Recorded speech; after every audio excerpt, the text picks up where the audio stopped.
Bentrok TNI dan Polri di Tarakan, sebuah laporan lengkap tentang kesalahpahaman, ketegangan, dan upaya merajut kembali sinergi dua lembaga negara.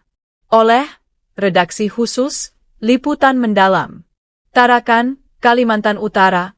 Ketegangan sempat meliputi udara malam di kota Tarakan, Kalimantan Utara, pada tanggal 24 Februari 2025, ketika suara riuh dan lemparan batu menghantam markas kepolisian resor, Polres, Tarakan. Bentrok antar aparat bersenjata, prajurit Tentara Nasional Indonesia, TNI, dan anggota Kepolisian Republik Indonesia, Polri, menjadi sorotan tajam publik nasional. Peristiwa ini membuka kembali luka lama tentang hubungan antar institusi pertahanan dan keamanan yang sempat tercoreng oleh konflik serupa di masa lalu.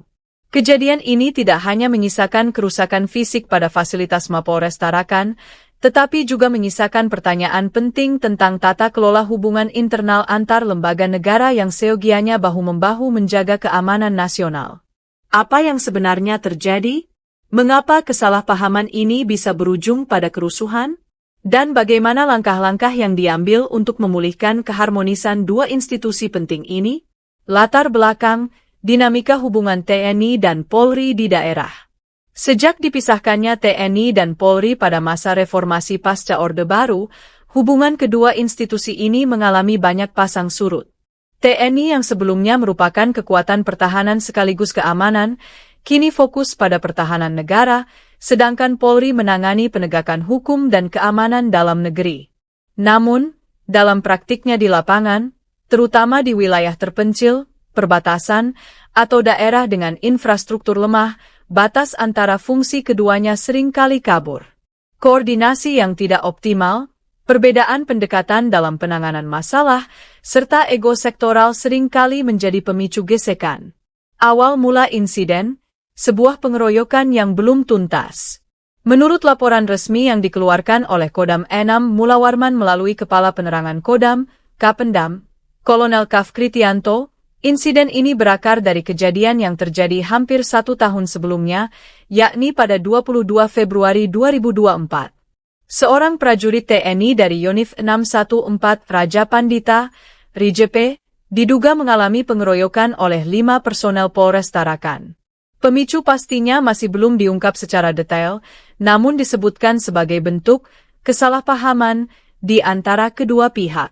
Korban mengalami luka-luka dan membutuhkan perawatan medis.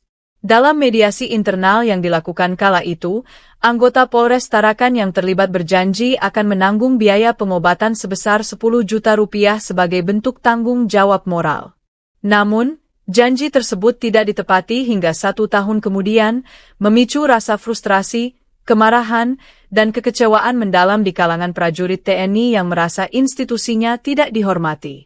Anggota Polres Tarakan dan anggota Yonif 614 RIJP menyepakati bahwa anggota Polres Tarakan yang terlibat akan memberikan biaya pengobatan sebesar 10 juta rupiah kepada korban, namun janji tersebut tidak kunjung direalisasikan, ujar Kolonel Kritianto.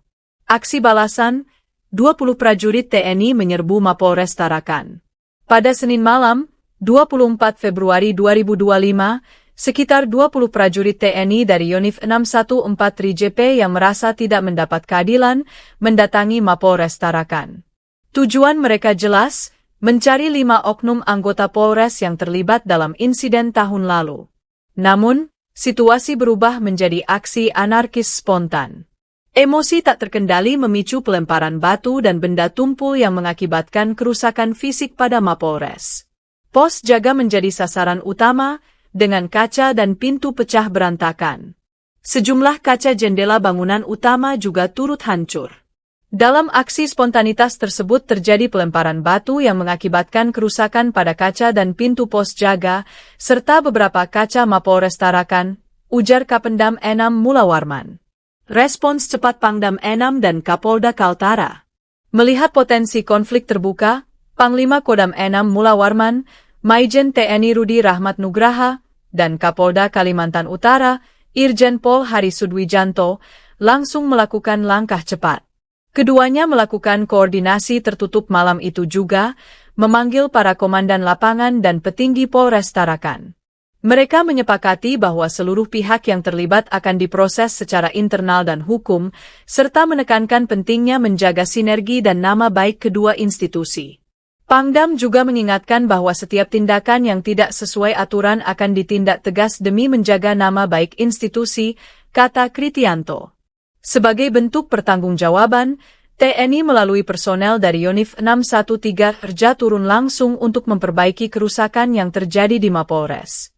Hal ini dinilai sebagai bentuk itikat baik dari pihak militer. Pemeriksaan dan proses penegakan disiplin. Subdetasemen Polisi Militer, Subden POM, di Tarakan langsung memanggil dan memeriksa semua prajurit TNI yang terlibat dalam penyerangan. Proses ini dipantau langsung oleh Pangdam dan Komandan Korem 091 Maharajalila, Brigjen TNI Adek Chandra Kurniawan. Meski belum diumumkan hasil penyelidikannya, sejumlah nama sudah dikantongi, dan tindakan tegas menanti mereka yang terbukti melanggar disiplin dan hukum militer. Kami masih melakukan penyelidikan. Motif pasti belum bisa disimpulkan, namun kami menduga kuat ini berkaitan dengan insiden kesalahpahaman sebelumnya, ucap Kritianto. Dampak sosial dan persepsi publik. Rekaman video dari warga sekitar yang merekam saat-saat bentrok terjadi menyebar luas di media sosial. Hashtag seperti Tarakan Memanas, Knivs Polri, dan Mapolres diserbu menjadi trending di berbagai platform, memperkeruh suasana dan memicu kekhawatiran publik. Masyarakat mengaku khawatir bila kejadian ini meluas menjadi konflik horizontal yang bisa merusak stabilitas daerah. Banyak tokoh masyarakat, akademisi, dan pemerhati keamanan mendesak agar ada evaluasi menyeluruh terhadap SOP koordinasi lintas institusi. Menatap ke depan, perlu rekonstruksi hubungan TNI Polri. Insiden di Tarakan adalah refleksi dari rapuhnya mekanisme penyelesaian konflik internal di tingkat bawah. Banyak yang berpendapat bahwa reformasi hubungan TNI Polri harus menyentuh sampai ke lapisan operasional paling kecil, termasuk patroli gabungan, pengawasan moral, dan komunikasi lintas komando. Langkah ke depan tidak hanya berhenti pada penegakan disiplin dan perbaikan fisik. Diperlukan pelatihan bersama, forum komunikasi rutin, dan penyelarasan prosedur yang lebih komprehensif agar kasus serupa tidak terulang kembali. Penutup, sebuah pelajaran nasional. Peristiwa di Mapolres Tarakan menjadi pengingat keras bahwa kekuatan negara, ketika tidak disalurkan secara terorganisir dan terkoordinasi, bisa menjadi bumerang. TNI dan Polri adalah dua pilar utama keamanan nasional. Mereka harus berdiri bersama, bukan berhadap-hadapan. Tidak ada musuh di antara kita. Yang ada hanyalah rekan satu perjuangan untuk bangsa ini. Demikian kutipan yang kini kembali digaungkan oleh banyak pihak pasca bentrokan Tarakan.